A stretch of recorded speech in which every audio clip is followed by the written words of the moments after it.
जैसे ही हमको हैकाथॉन्स का पता चला तो हमने एक मोबाइल एप्लीकेशन डेवलप किया था which was an SOS app for women safety. Parth, अब फंडिंग की तरफ चलते हैं थोड़ा। कब मतलब फंडिंग लेनी चाहिए एंड इसके स्टेप्स वगैरह क्या होते हैं? क्लिक हुआ एक ऐसा सेक्टर है विच इज़ वेरी नीश, जिसके अंदर अभी तक एक ही प्लेयर है बहुत सारे प्लेयर्स पर वो एक ही प्लेयर है जो इस चीज़ को डोमिनेट कर रहा है। हमने काफ़ी सारे स्टार्टअप्स की स्टडी करी उस टाइम पे भी और आज भी हम करते हैं। कुछ स्टार्टअप्स आते हैं जो 2-3 साल मार्केट के अंदर and eventually they just get out of the market.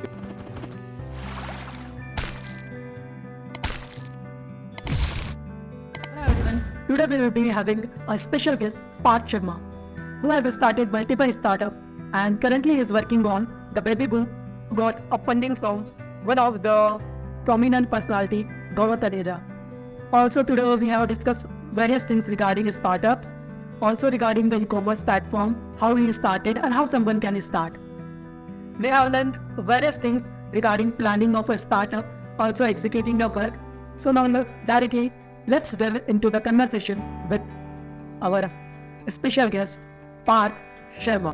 Parth, let's start with your introduction. So आप आपका एक बेसिक सा इंट्रोडक्शन दे दीजिए जिसमें आप आपके बारे में अभी आप क्या कर रहे हैं और आपने अभी तक क्या किया है, थोड़ा सा उस बारे में कवर कर दीजिए।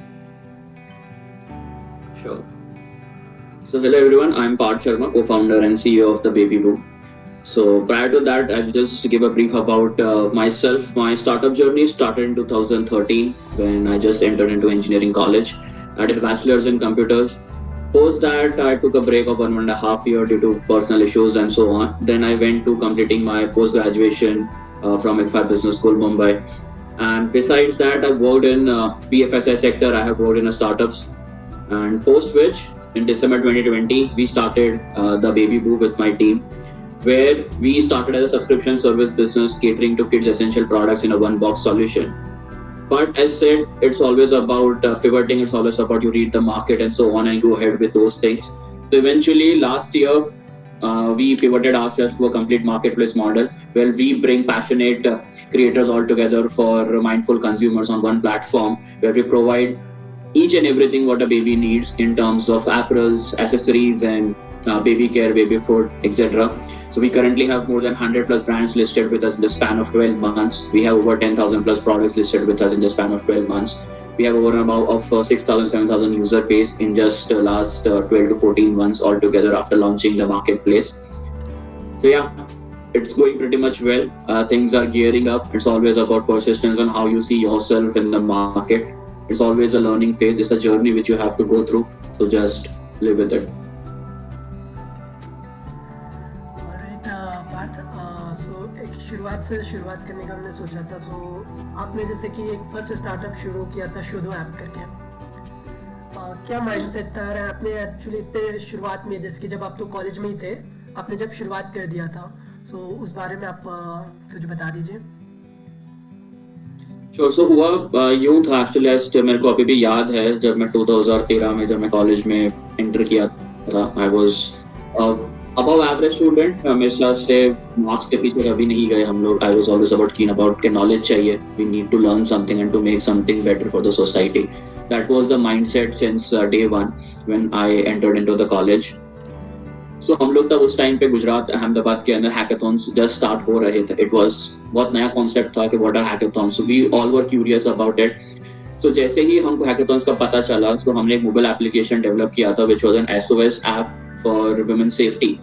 सो जहाँ पे ऑल दीज पार्टनर जो मेरे शोधों में थे, हमने एक ऐप बनाया, हमने उसको लॉन्च किया। We tested it within 48 hours to 72 hours का हमारा हैकाथॉन था, जहाँ पे हमने सीखा कि क्या क्या पेन पॉइंट्स होते हैं बिजनेस को चलाने के लिए।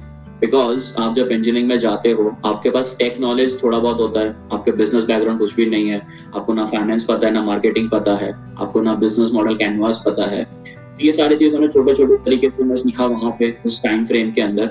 और जब ये सारी चीजें एक इवेंट खत्म हुआ, हमको रियलाइज हुआ यार कुछ करना चाहिए, we need to build something for the society. और तब हमको एक आइडिया क्लिक हुआ, so the women empowerment and employment. तो जहाँ पे it was a very small, it was just non profit setup में हमने वो स्टार्टअप को लॉन्च किया था कि जहाँ से हमको पैसे नहीं कमाने थे, हमको कोई फेम नहीं चाहिए था, हम जस्ट सीखना चाहते थे कि स्टार्टअप एक्चुअली होता कैसे है। आप सबसे इम्पोर्टेंट चीज होता है कस्टमर को कैसे समझते हो, because end of the day customer is everything for any business और एनी स्टार्टअप। तो हमने 37 bread earners of the family से मिले, those who are women centric, जो काम करना चाहते थे बट किसी भी कारण से वो काम नहीं कर पाते थे। हमने गृह उद्योग से कांटेक्ट किया, हमने उनको मदद करी कि वो उनके साथ जाके जुड़े, उनसे साथ काम सीखें। जब हमने इन लोगों से बात करी तो उनको ये होता था कि यार हमारे फैमिली में 6 से 7 लोग हैं बट कमाने वाला कोई भी नहीं है। तो हमने उनको एक ऐसा प्लेटफॉर्म दिया जहाँ पे वो जाके काम सीखे, काम करना समझे और उनको वो ब्रेड अर्निंग हो सकी और उसकी वजह से उनकी लाइवलीहुड आगे चली। बट जब भी आप एक नॉन प्रॉफिट ऑर्गेनाइजेशन चलाते हो, आपके पास फाइनेंस की कमी हमेशा से रहती है। हम सारे जितने भी लोग थे, we were around 7-8 people were there, so we didn't have that sort of a money, we don't have that sort of a background. So eventually what we did is we just pivoted and जब हमको realize हुआ यार this is not going anywhere, like हमने हमारा motive तो रख दिया but हम इसको स्केल नहीं कर सकते थे बिकॉज हमने कभी इसको बिजनेस की तरीके से नहीं देखा था, तो हम स्केल नहीं कर पाए उस चीज को। But we learn lot of things, हमको ये समझ आया कस्टमर से कैसे बात करनी चाहिए, हमको ये समझ आया कि हम किस हिसाब से इनके साथ जुड़े रह सकते हैं और हम क्या नई नई चीजें कर सकते हैं। उसी बिटवीन अराउंड 2014-2015 हम लोग handicraft and handloom of India के संपर्क में आए, जिससे हमको ये चीज पता चली कि यहाँ पे मार्केट है, हम इसको दोनों जगहों को जोड़ सकते हैं। फिर जहाँ पे हमने 2014-15 के अंदर हमने फैशनेशन को पिक्चर में लेके आए, जिसके थ्रू हमने एक ऐसा प्लेटफॉर्म बनाया जहाँ पे not only the designers but also these women can help, जहाँ पे हैंडलूम एंड हैंडीक्राफ्ट बनते थे, हमने उनको एक वापस एक प्लेटफॉर्म दिया जहाँ पे वो डायरेक्ट सेलिंग कर सकते थे, एंड यूजर के साथ मिल सकते थे। एंड वहाँ पे it was again, but this time वो नॉन प्रॉफिट नहीं रहा, वो एक प्रॉपर स्टार्टअप बन गया जहाँ से हमने जो 2-3 साल में सीखा फ्रॉम 2013 to 15। सो हमको एक चीज समझ आया कि बिजनेस में ये सारी चीजें भी जरूरत पड़ती है, आप किस हिसाब से स्केल करोगे। So this was first 2 years of a startup experience. Parth, आपने जो भी फैशनेशन की बात की, स्पेशली आपने बोले आपने थोड़ा गैप देख लिया, उस बारे में थोड़ा सा और डिटेल में बताया कि किस तरीके से आपने एक्चुअली मार्केट समझा और किस तरीके से एक बेसिक फ्रेमवर्क होना चाहिए मार्केट समझने का कि यहाँ पे गैप है करके, इस बारे में थोड़ा और डिटेल में बता दीजिए। Sure. सो गैप एक्चुअली हमको तब समझ आया जब हम इन वुमेन्स के साथ बात कर रहे थे कि जो लोग पटोलाज में डील करते थे, जो हैंडीक्राफ्ट में डील करते थे, पाटन डिस्ट्रिक्ट में, जो कच्छ में थे, हम उनसे जाके मिले, हमने ये चीज समझी कि ये चीज बनती कैसे पहले तो, और इनका प्राइस पॉइंट क्या है, और ये हर जगह बन नहीं सकता, ये कुछ ही जगहों पे बन सकता है और उनको प्लेटफॉर्म चाहिए आगे बढ़ाने के लिए। फिर हमने NIFTs एंड NID के स्टूडेंट्स के साथ हमने संपर्क किया, हमने उनसे बातें करी कि आप जब प्रोजेक्ट कोई लेते हो तो आप उसको किस हिसाब से बनाते हो और सेल करते हो। बिकॉज एक सबसे बड़ा पेन पॉइंट हमको यहाँ पे लगा जाके, जब NIFT के स्टूडेंट जो लास्ट फाइनल ईयर में जो अपना प्रोजेक्ट बनाते हैं, वो प्रोजेक्ट बस उनका वो बन के रह जाता है, उनको कोई प्लेटफॉर्म नहीं मिलता कि उनको स्टार्ट कहाँ से करें। इंडिया के अंदर आज भी काफी सारे फैशन, हम उनको फैशन डिजाइनर्स के नाम से जानते हैं, but they actually are fashion artisans themselves, कि उनको वो एक की है उनके पास कि वो समझ सकते हैं कंज्यूमर के माइंड को, और वो कितना भी प्राइस पॉइंट कम लाके actually eight a very good price point जो इंडिया में सस्टेन कर सकता है, उस पर वो अपने प्रोडक्ट सेल आउट कर सकते हैं। तो हमने उनसे बात करी कि आपको कहाँ प्रॉब्लम आती है, तो उन्होंने बोला हमको कोई प्लेटफॉर्म नहीं मिलता, हमको हमारा प्रोजेक्ट दिखाने की कुछ मिलता नहीं है। सो उस वजह से हमने फैशन प्लस एनिमेशन को इजाद किया, that way the word came as Fashination. So जहाँ पे हमने ऑगमेंटेड रियलिटी की मदद से उनको एक प्लेटफॉर्म दिया कि अगर कोई फैशन डिजाइनर या कोई आर्टिशियन एक चीज बनाता है तो वो घर के अंदर कहाँ पे सही रखी जाएगी। फॉर एग्जाम्पल लेट से अगर कोई डिजाइनर है तो आप उनका बॉडी स्कैन कर से प्रॉपर मेजरमेंट लेके you can actually customise those products for themselves for those users. तो ये सारी चीजें हमने छोटी छोटी चीज समझी, उस गैप को हमने समझा, हमको पता चला मार्केट, एप्पल्स मार्केट इंडिया में इतना बड़ा है कि that is growing for next 50 years। आज हम भी अगर बात करते हैं, मैं 10 साल पहले की बात कर रहा हूँ, बट आज भी हम देखें so it is growing at a 15 to 16% CAGR growth rate. तो जो कंपाउंड एनुअल ग्रोथ रेट रहता है इन टर्म्स ऑफ नंबर्स, वो इस हिसाब से रहता है कि आप आज जो बना रहे हो क्या वो 10 साल तक टिक सकता है कि नहीं। हमने काफी सारे स्टार्टअप्स की स्टडी करी उस टाइम पे भी, और आज भी हम करते हैं कि कुछ स्टार्टअप्स आते हैं जो 2-3 साल रहते हैं मार्केट के अंदर and eventually they just get out of the market because why they, उनका पैसा बन गया या उनकी जो फुलफिलमेंट थी वो पूरी हो गई। But nobody at this point of time build is building for let's say Bharat for a startup वो जो 10 साल के बाद या 20 साल के बाद बोल सके कि हमने एक विजन देखा था इस कंपनी को लेके, वो हमने आज जाके पूरा किया है. So I personally stand with एक proper ethics के साथ कि जहाँ पे मैं या मेरी टीम जब हम विजन देखते हैं, हम वो 2 या 3 साल का नहीं देखते, हम 10 साल या 20 साल का सोचते हैं कि आज जो हम डिसीजन लेंगे क्या वो आगे जाके हमारी कंपनी को और किसी भी हिसाब से सोसाइटी को इम्पैक्ट करेगा. बिकॉज जब आप स्टार्ट करते हो वो आपका आइडिया या जो आपने गैप मार्केट से ढूंढा है, हमने जब आर्टिशियंस से ढूंढा था या आज हम किड्स और क्रिएटर्स या पेरेंट्स में ढूंढते हैं, तो क्या वो किसी हिसाब से आगे बढ़ सकता है कि नहीं, तो हम उसको एनालाइज करके हम डिसीजंस लेते हैं. इट्स नॉट ऑलवेज अबाउट कि आपका आज आइडिया जो है वो हमेशा वही रहेगा. आइडिया कैन चेंज बट आपका जो एग्जीक्यूशन है ना, that has to be always on the dot. हमेशा आप अपने इम्प्लीमेंटेशन और एग्जीक्यूशन से जाने जाते हो, ना कि आपके आइडिया से. पार्थ, आपने कस्टमर्स कैसे अट्रैक्ट किया फैशनेशन में? मतलब कस्टमर्स के लिए हमने उस टाइम पे हम एग्जीबिशंस करते थे. देयर वर इतना मेटा जो अभी आज हम बात करते हैं इंस्टाग्राम के, वो इतना एक्टिव नहीं होता था उस टाइम पे भी. सो हम लोग यूजुअली ऑफलाइन मार्केटिंग ज्यादा करते थे. हम लोग पॉपअप शोज करते थे. We used to interact with designers. We used to participate in Lakme Fashion Week and Amazon Fashion Week, where we got a couple of good fashion designers of India, जिनके साथ हमने कुछ चीजें सीखी और वहां से हमको ट्रैक्शन मिलना चालू किया. Fashination was completely a bootstrap model था. पहली चीज तो उसमें किसी का भी कोई पैसा नहीं लगा, हमने जीरो से चालू किया था. And by 1.5 year we were clocking around 25 lakhs of bootstrap model ARR हमारा चल रहा था उस टाइम पे. पार्थ, अब तो आपका अच्छे से चल रहा था चीजें, इसलिए अभी वो फैशनेशन चल रहा है या फिर बंद हो गया, कैसा किया है? फैशनेशन बंद हो चुका है. It stopped on 3rd October 2016, just before demonetisation hit. उसकी भी एक कहानी है that is very personal to me कि वो क्यों बंद हुआ. मैं आज सबके सामने उसका रीजन बता, बिकॉज काफी कम लोगों को पता है कि वो फैशनेशन बंद क्यों हुआ. बिकॉज वो काफी अच्छा चल रहा था. आज उसका मार्केट अब जाके इंडिया में ओपन हुआ है, हमको ये चीज पता थी. I met with an accident badly. I had more than 26 fractures in my left leg. I went, sorry to like trigger those things, but I was bedridden for more than 12 to 18 months. It took me 18 months to recover. I was bedridden. It's almost a deathbed situation for me. मैं वापस चलना सीखा, मैंने खुद को संभाला और चीजें बदली.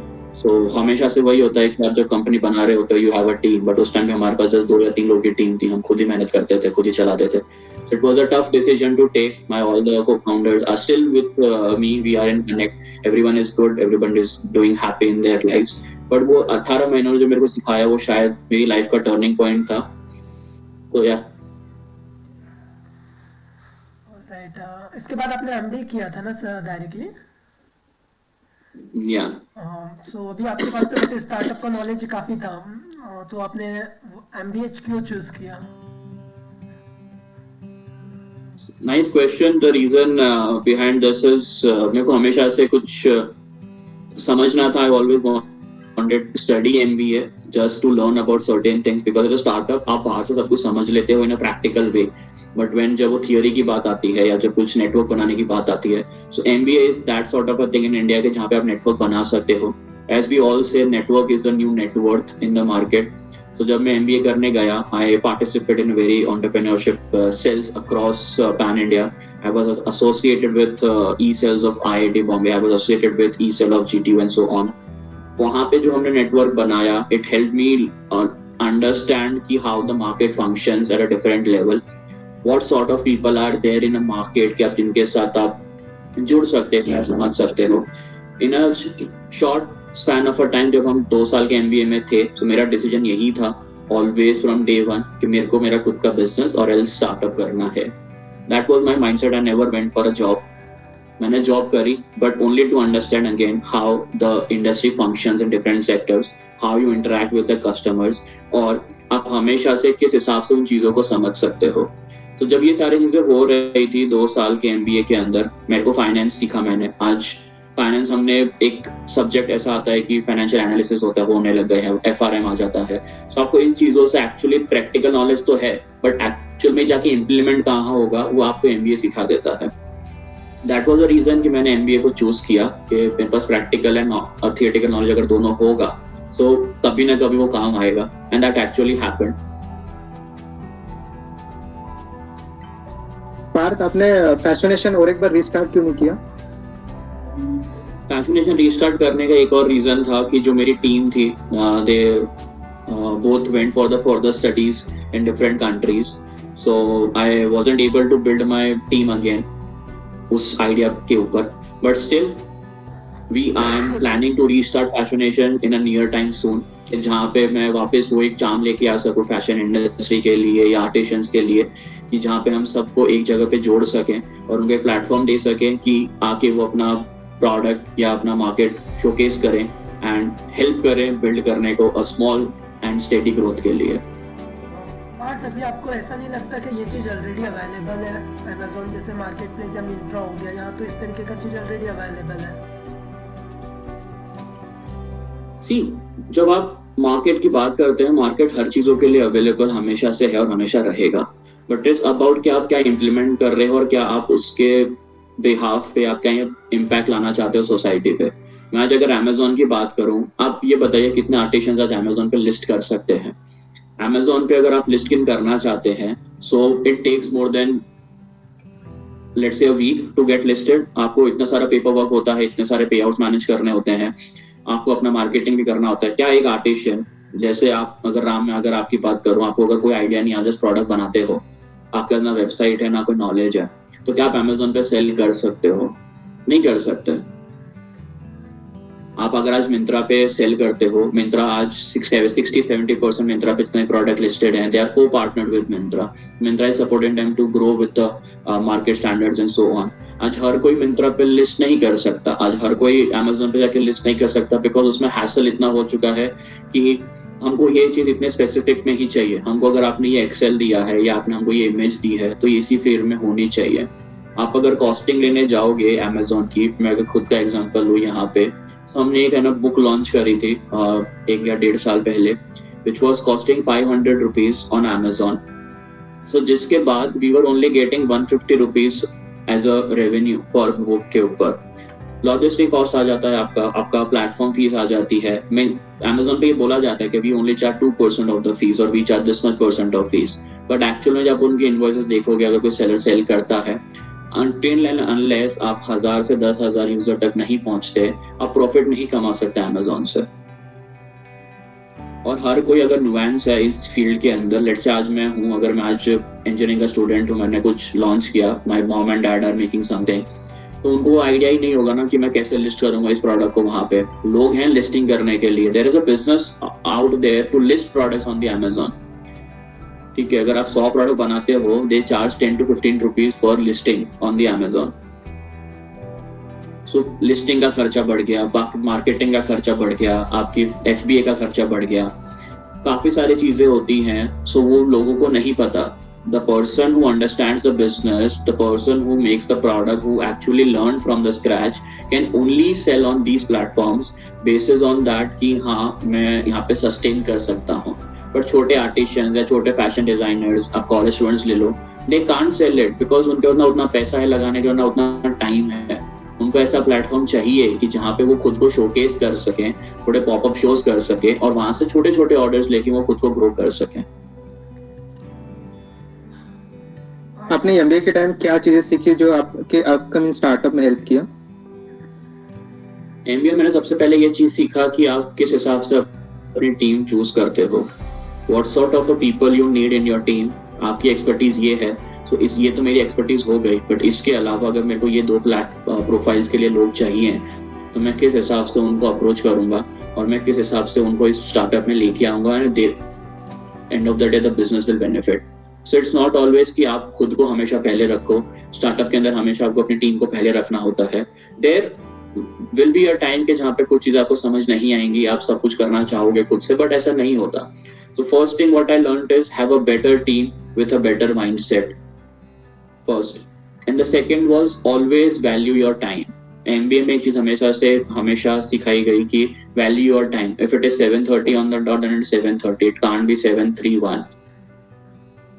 करेक्ट. सो जो टाइम की वैल्यू है या जो डिसिप्लिन की वैल्यू है, the MBA teaches you that.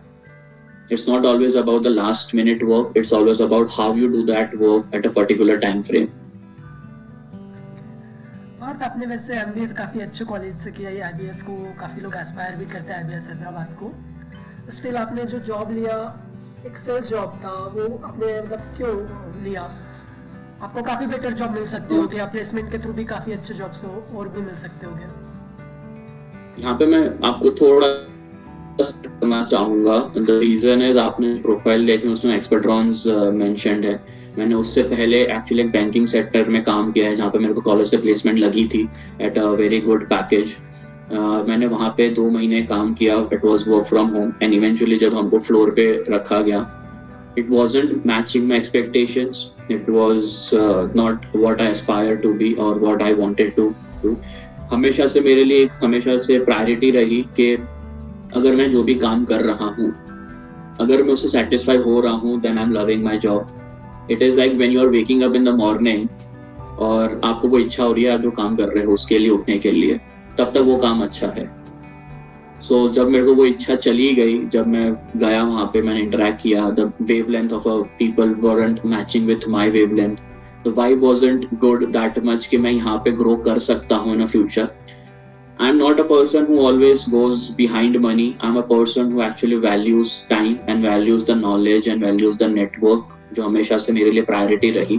That was the reason I resigned from my banking sector. And after that, I joined Expertrons. So Expertrons की कहानी ऐसी रही कि मैंने उनके लिए already live projects किए थे काफी सारे. So Jatin and Vivek became very good friends. I worked with them for a couple of months. And eventually उनको भी पता था कि someday or the other I might leave the company and start my own company.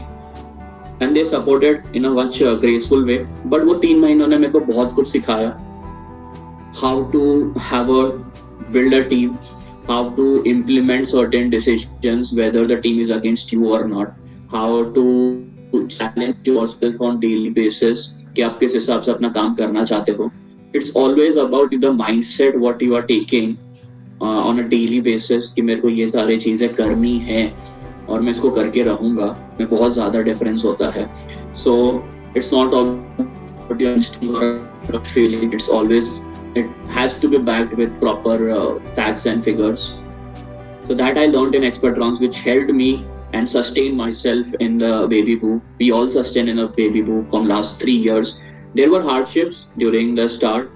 There were still last year, but now we have seen those 0 to 1 journey, and it's now time, like we reach from 1 to 10 journey pretty much soon.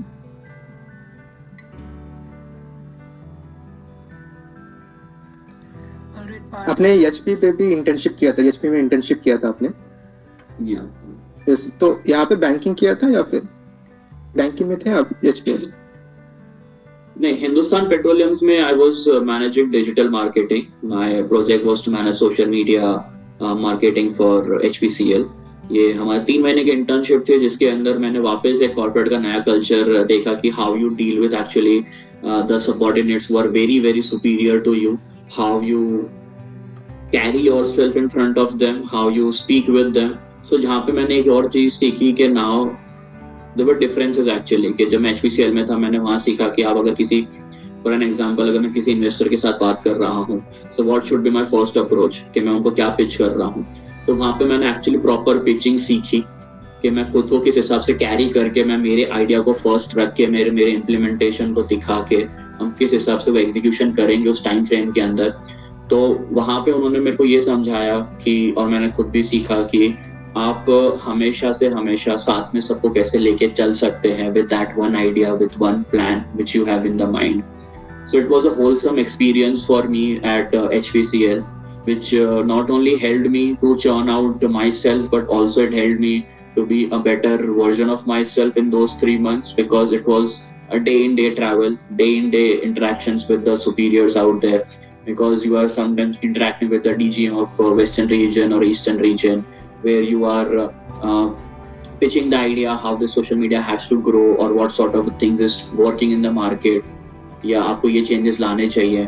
और जब जिनको 20-25 साल का उसमें experience है, आप उनको जब पिच करते हो, it's always about convincing them. So वो कन्विंसिंग पावर आ चुकी थी वो 3 महीने के अंदर, या कि मैं कन्विंस कर सकता हूँ कि जो मेरा प्लान है. तो वहाँ पे मैंने वही, जैसे मैंने बोला कि मैंने वहाँ पे कन्विंस करना सीखा लोगों को, जो मेरे को हेल्प किया to close our first investor and then second और third investor as well. So a convincing power, the pitch, the confidence helped me at HPCL. बात कन्विंसिंग के बारे में कुछ और भी बता दीजिए, क्या आपने मतलब स्पेशली सीखा, किस तरीके से आप रखते हैं फैक्ट्स और मतलब पॉइंट्स किस तरीके से रखते हैं, एंड स्पेशली क्या चीज़ रिक्वायर होता है मतलब लोगों को कन्विंस हो जाए करके. और आपका कोई एक बेस्ट एग्जांपल जो आपने कन्विंस किया हो किसी को? So convincing is always about an art. It's बोला जाता है कि एक बिजनेसमैन को हमेशा से वो आर्ट आनी चाहिए to close anyone. So you never play with the odds, you just play the man. So it's a line in the suits. So वहाँ पे हमने ये चीज, फॉर एन एग्जांपल मैं बताता हूँ. आवर फर्स्ट इन्वेस्टर हमने जिनको पहले अप्रोच किया था, फिर we lost a contact in between. तो जहाँ पे हम उनको समझाया हम क्या करना चाहते हैं, बिकॉज बेबी बुक का आइडिया उस टाइम पे सब्सक्रिप्शन सर्विस पे था, जहाँ पे हम बॉक्स बनाते थे, बॉक्स सेल करते थे किड्स एसेंशियल्स के साथ. बट इवेंचुअली हमने उनको ये भी समझाया कि शायद हमारी आइडिया फ्लक्चुएट होगा फ्यूचर में जाके, और ऐसा भी टाइम आएगा शायद हमको डी वैल्यू होना पड़े या फिर हम ग्रो ना कर सके. सो उनको हमने क्लियर कट बताया था कि दीज आर द नंबर जो मार्केट हमको बता रहे हैं, दीज आर द फैक्ट्स जो हमको आगे दिख रहे हैं, और दीज आर द हार्डशिप्स जो हमको आगे रोक सकती है या हमको ये बेंचमार्क क्रॉस करने के लिए. तो जब हमने उनको ये सारी चीजें बताई कि ये नंबर्स हैं, ये फैक्ट्स हैं और ये फ्यूचर दिख रहा है हमको बेबी बुक के लिए, तो उन्होंने एक ही क्वेश्चन किया कि क्या आप खुद को सस्टेन कर सकते हो इस मार्केट में, बिकॉज कंपटीशन बहुत ज्यादा है और कंपटीशन हर बिजनेस में रहता है. तो मैं I just reply to them in a way कि this is our baby, the baby book is our baby, and we will be carrying whatsoever thing is required to grow this at any point of a time. We are not gonna back out any soon, because मैंने वो life देखी है, जैसे कि मैंने पहले भी startups में देखा कि क्या हार्डशिप्स होती हैं. तो वो एक एक्सपीरियंस था. It was always about that one fight. When you lose hope, still if you are fighting, that fight will count one day. Any business who has seen 1000 days will sustain themselves in the market. मैंने उनको यही चीज pitch करी and I try to convince them in such a manner कि कुछ भी हो जाए हम लोग बैकआउट नहीं करेंगे. It's just we require your support whenever it is required in terms of it can be emotional और फाइनेंशियल और any sort of things. But they trusted us, they trusted the team, they trusted the idea, and moreover they trusted the execution what we were going to in the near future. And that investor is still with us, and we are of him, feel like we owe him very much. The reason is because जब उन्होंने support किया we were no one, and now we have grown. He has seen us grown, and the reason is जब बेबू start हुआ था तो idea कुछ और था, आज बेबू कुछ और है और फ्यूचर के पास भी कुछ और है. But the support what we have got, what we convinced, like we are not backing out. It's a fight what we are doing it. And that 1% change or 2% change doesn't matter. It's just about impact what we want to create on the society, and we want to build it for India. We want to build it for Bharat. That is always the vision of the company. Partha, आपने फिर baby बो start किया, right? कैसे आपके पास idea आया और कैसे लगा कि ई-कॉमर्स प्लेटफॉर्म ही मुझे अभी ओपन करना है और ये बेबी प्रोडक्ट के रिलेटेड ओपन करना है? So I was always a fan of e-commerce businesses, because मैंने हर चीज जीरो से देखी है, स्पेशली इंडिया में इवॉल्व होते हुए.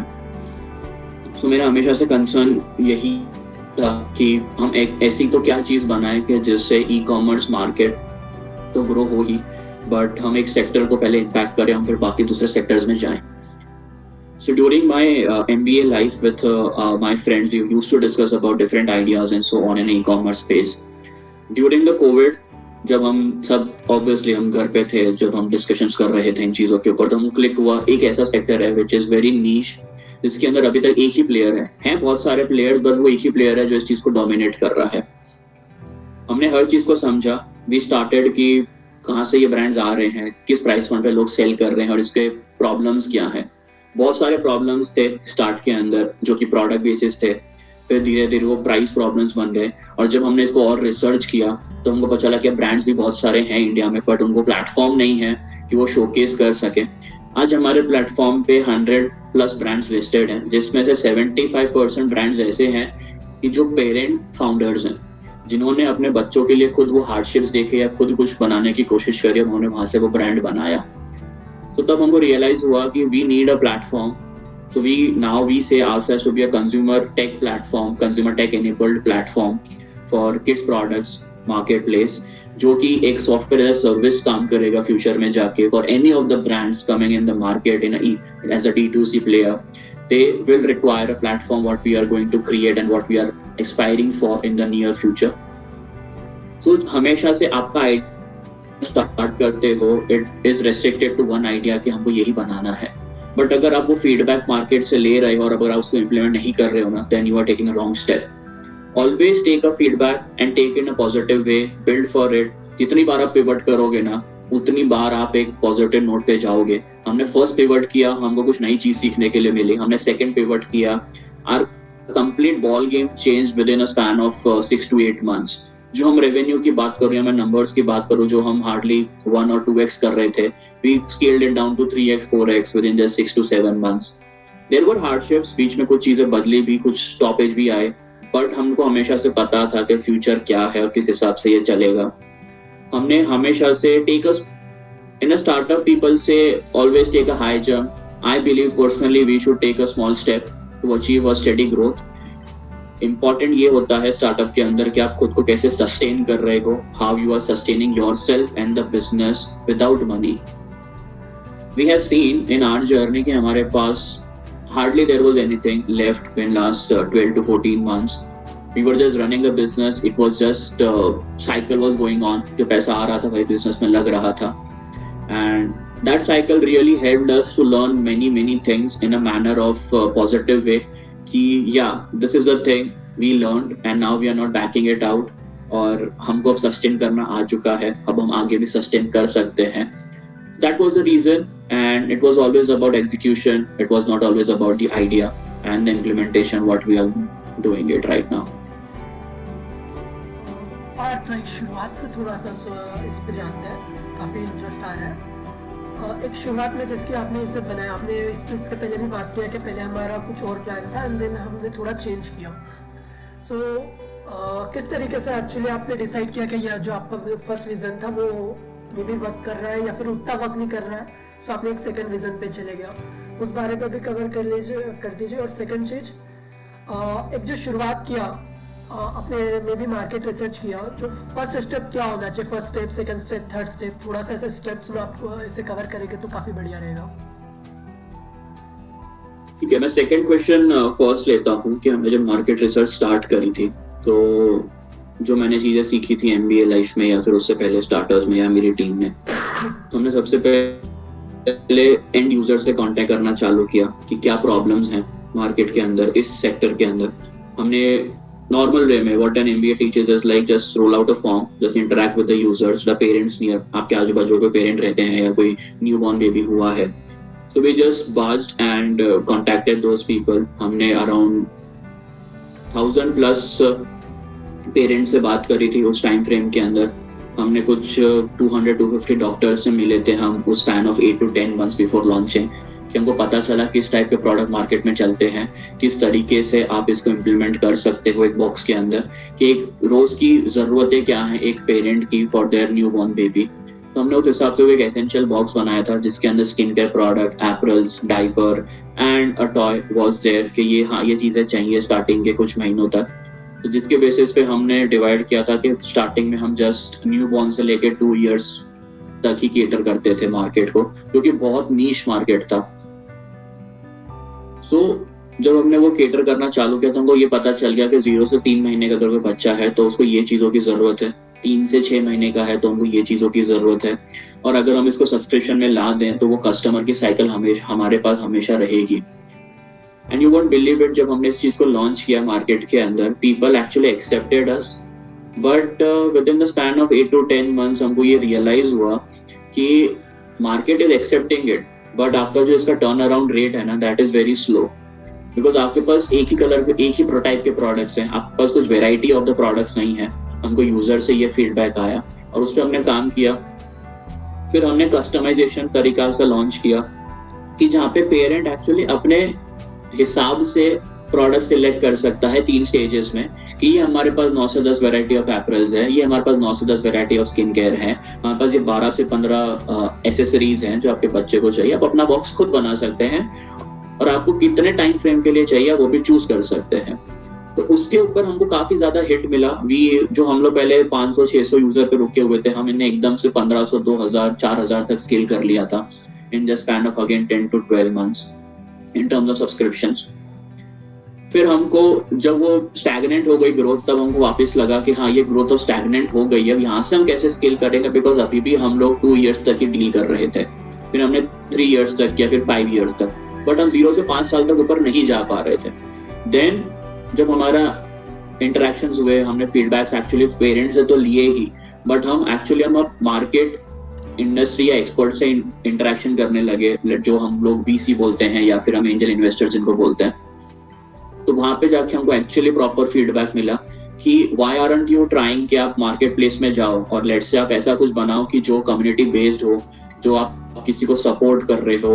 You are building a community of parents, you are building a community of brands all together, और आप सस्टेन कर सको मार्केट के अंदर। पहला गोल यही होना चाहिए कि आप सस्टेन कर रहे हो। वो फीडबैक हमने पॉजिटिव वे में लिया एंड उसने हमको जितनी हेल्प करी ना, उस एक सजेशन ने या फीडबैक ने, उतना किसी ने हेल्प नहीं किया। So we took 6 months of R&D again. हमने मार्केट रिसर्च वापस चालू करी। हमने सारे ब्रांड जितने भी थे इंडिया के अंदर, आज 2500 से प्लस ब्रांड हैं किड्स प्रोडक्ट के अंदर जो काम कर रहे हैं, जो हर ऑन एन एवरेज हर महीने कुछ 22 से 23 नए ब्रांड खुल रहे हैं इंडिया के अंदर, जो कि डेटा है हमारे पास। इसकी कंपाउंड एनुअल ग्रोथ है आज की डेट में 12 से 13% चल रही है। हमने जब उन ब्रांड से पता किया कि क्या प्रॉब्लम्स आप फेस करते हो, आप किस हिसाब से अपनी ब्रांड को मार्केट कर रहे हो, या आपको क्या क्या चीजें डेली बेसिस पे चाहिए, तब हमको समझ आया कि ये सारी चीजें उनको जरूरत है। हर कोई, जैसे मैंने आपको पहले बोला, अमेज़न पे सेल कर रहा है, बट उनको सेल नहीं मिलती, मैनेज नहीं कर पाते अलग अलग प्लेटफॉर्म पे लिस्ट करना। है काफी सारे प्लेटफॉर्म जो आपको API इंटीग्रेट करके मल्टीपल प्लेटफॉर्म से लिस्ट करा सकते हैं, but as a founder, as a parent, आप खुद के ब्रांड का ध्यान रखोगे या फिर आप बाकी सारी चीजों का ध्यान रखोगे?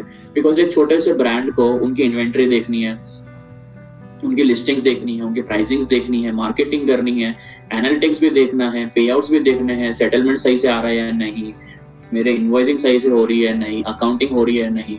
तो ये सारे 9 से 10 पेन पॉइंट थे जो हमको पता चले, और हमने फिर डिसाइड किया कि हम मार्केट प्लेस तो बनाएंगे ही, बट उसके साथ हम ऐसा एक प्लेटफॉर्म बनाएंगे कि जहाँ पे ये सारे सेलर एक जगह आ के हर चीज एक ही क्लिक के ऊपर या 2 से 3 क्लिक के ऊपर मैनेज कर सके।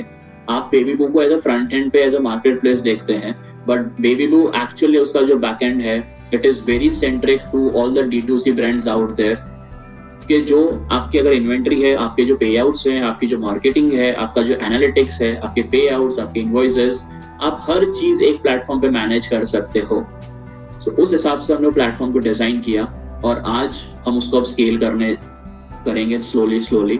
हमने अभी तक वो जस्ट एक कैटेगरी स्पेसिफिक रखा है, but soon we will be entering into multiple categories for D2C brands. So we will be not only restricting ourselves to be a kids product marketplace, but we will be soon be as a house of brands for D2C brands out there who need this consumer tech enabled platform to match or maintain their daily objectives as a whole. बात आप manufacturing नहीं करते थे, right? बेबीबू में manufacturing नहीं करते थे जो भी बेबी प्रोडक्ट्स, तो किस हिसाब से आप प्रोडक्ट्स लाते थे, कहाँ से लाते थे? जो आपने बताया कि आप एक बॉक्स बनाते थे।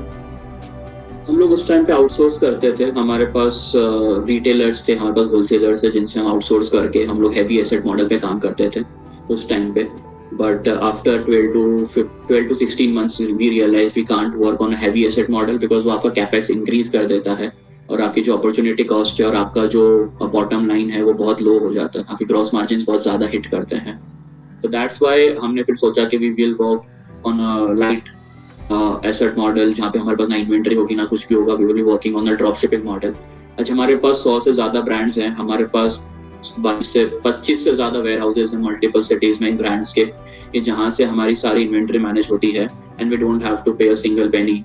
सो that way we just crack the code कि हाँ इस हिसाब से भी बिजनेस चलाया जा सकता है at a larger scale.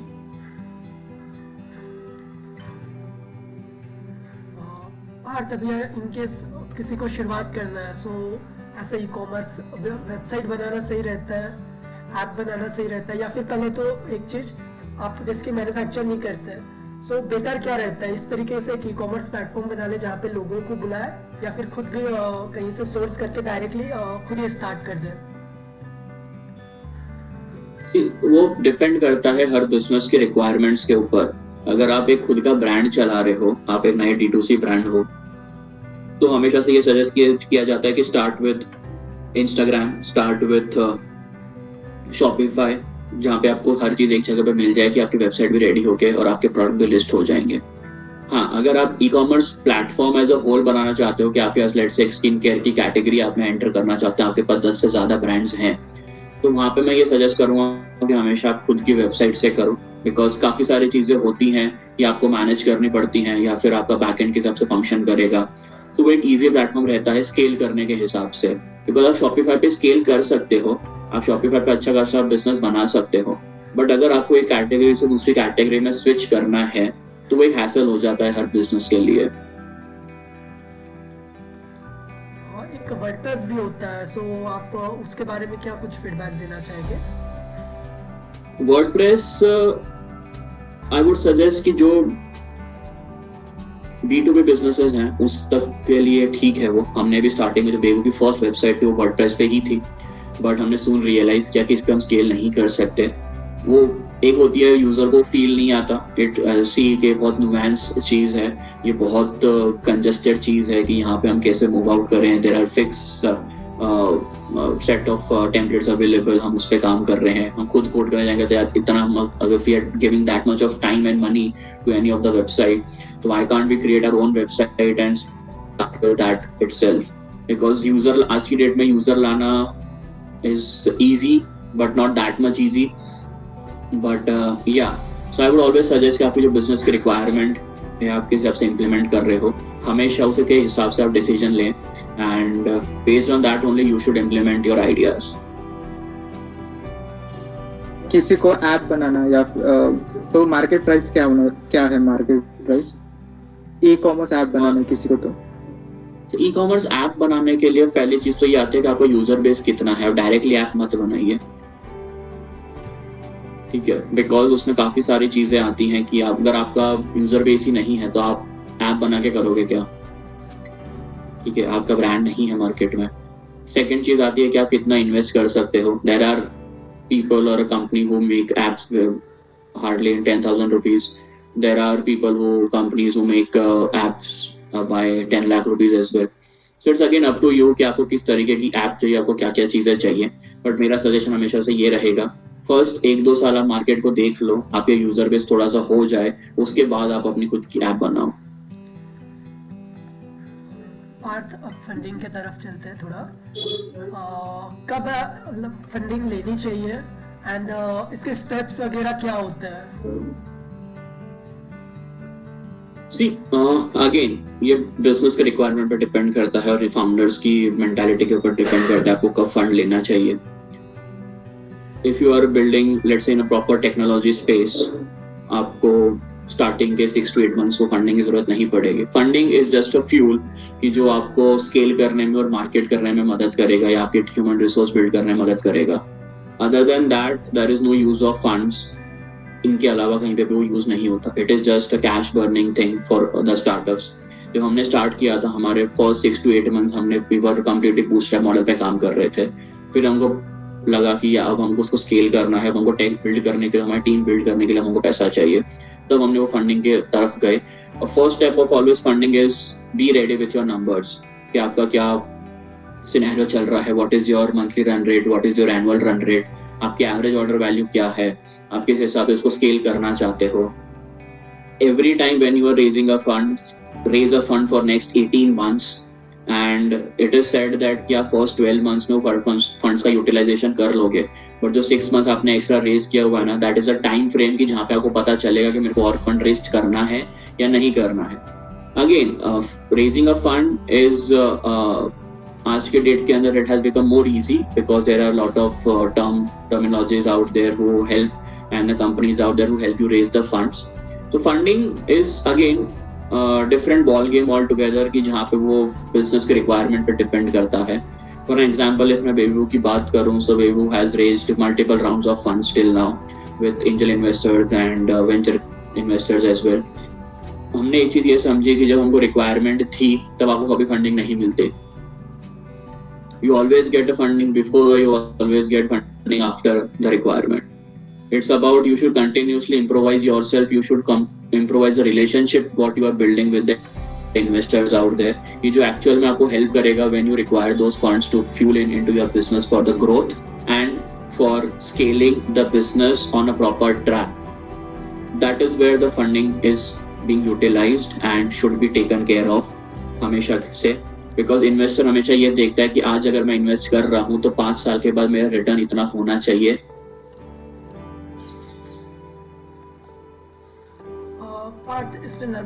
Steps आपने कुछ बताया कि पहले नंबर्स रेडी रखिए, सेकंड स्टेप रीच आउट कैसे करें, और उस बारे में बता दीजिए किसको रीच आउट करना है, वो भी अच्छे से थोड़ा क्लियर नहीं रहता है. आपने 2-3 टर्मिनोलॉजी उसकी, एक वीसी की, एक नॉर्मल इन्वेस्टर की, ये सब में क्या डिफरेंस रहता है, और किससे मतलब फर्स्ट जो फंडिंग है वो किससे लेनी चाहिए. सबसे पहली फंडिंग अगर आप मैं स्टेप्स की बात करूं तो आप कितना रेज करना चाहते हैं आपके माइंडसेट में वो क्लियर होना चाहिए. सेकंड, आपकी वैल्यूएशन क्लियर होनी चाहिए कि मैं इस वैल्यूएशन पे पैसा लेना चाहता हूं. और सबसे पहला फंड अगर आपको आप नए बिजनेस में हो तो you should always raise from friends and family round, because वही लोग हैं जो आपको भरोसा करेंगे. Don't take a heavy, huge money out of it, but take a small checks of let's say 2 to 3 lakhs or 5 lakhs maximum. एक बार आप वो बिल्ड कर लेते हैं अपना फर्स्ट बेस, आपका जब रेडी हो जाता है, आपके पास कुछ यूजर्स आ जाते हैं, then you should contact incubation centers or accelerators who help you build your idea in a much better way. So वो लोग आपको हैंड होल्ड सपोर्ट देते हैं कि आप किस हिसाब से इस चीज को बिल्ड कर रहे हो आगे फॉर नेक्स्ट 12 to 18 months, आपका विजन क्या है, and they cut you a small check of let's say between 10 to 50 lakhs का. तो जब ये चेक आपके पास आता है, आप ये सोचते हो कि मैं यहाँ से स्केल करूंगा, जहाँ पे लोग काफी गलतियां करते हैं बिकॉज वो मार्केट को स्टडी करना भूल जाते हैं, वो कस्टमर से बात करना भूल जाते हैं. दे जस्ट फोकस ऑन कि मेरे पास पैसा आ चुका है, मेरे को बिजनेस में लगाना है और मेरा इतना रेवेन्यू होना चाहिए, जो कि सही है. बट आपको एक्चुअल में आपका माइंडसेट क्लियर होना चाहिए कि मेरे को इस हिसाब से ही यहाँ पे काम करना है. मेरे को फर्स्ट स्टेप ये है कि मेरे को टीम बिल्ड करनी है, मेरे को मार्केट करना है इन चीजों को, और मेरे फ्यूचर के स्टेप्स ये होंगे. This is my budgeting. Always have a budgeting in the mind कि मेरे पास अगर रनवे बचा है 12 महीने का, तो मेरे फर्स्ट 6 मंथ्स उसको यूटिलाइज इस हिसाब से करेंगे कि मेरा वो रेवेन्यू जितना मैं लगा रहा हूँ उतना मेरे पास वापस आ जाए, सो दैट जो मेरा रन रेट चल रहा है अभी वो एक्सटेंड हो जाए टिल 18 मंथ्स तक एज अ होल. तो जब आप ये सारी चीजें कर लेते हो, now it is the time you go to VC money, or else you go with a combination of angel investors with different companies who are there already working right now. For example, there is B Founder Circle, there is Marwadi Catalyst Ventures, there is Venture Catalyst, India Accelerators. So these are the people who actually support you from the grassroots and help you raise in multiple rounds and tranches for the money.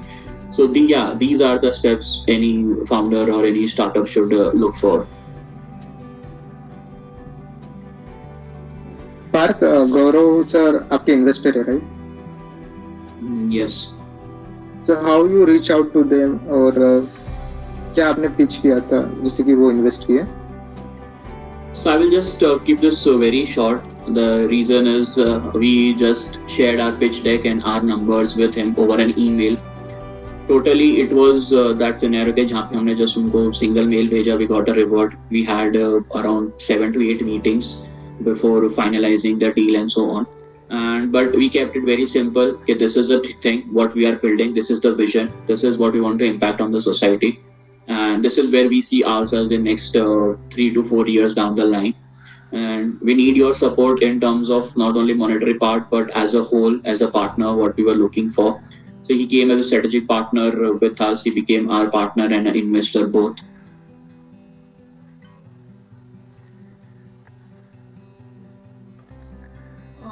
Partha, अभी एक last सवाल कुछ ये रहेगा कि अभी startup शुरू कर दिया है, लगभग साल भर होते भी आ रहे हैं, मे बी ऐसा एक हाइपोथेटिकल एग्जांपल, चीज़ें अब जैसे कि कर रहे हैं, वर्कआउट नहीं हो पा रही है, सो कब मूव हो जाना चाहिए या फिर कब ऐसा डिसाइड करना चाहिए कि अभी इसे रख के वापस से भी फिर वापस भी आ सकते हैं, या फिर काफ़ी कुछ ऑप्शंस अवेलेबल रहते हैं, सो कब एक्चुअली मूव ऑन कर देना चाहिए या फिर स्टे करना चाहिए, कब तक स्टे करना चाहिए?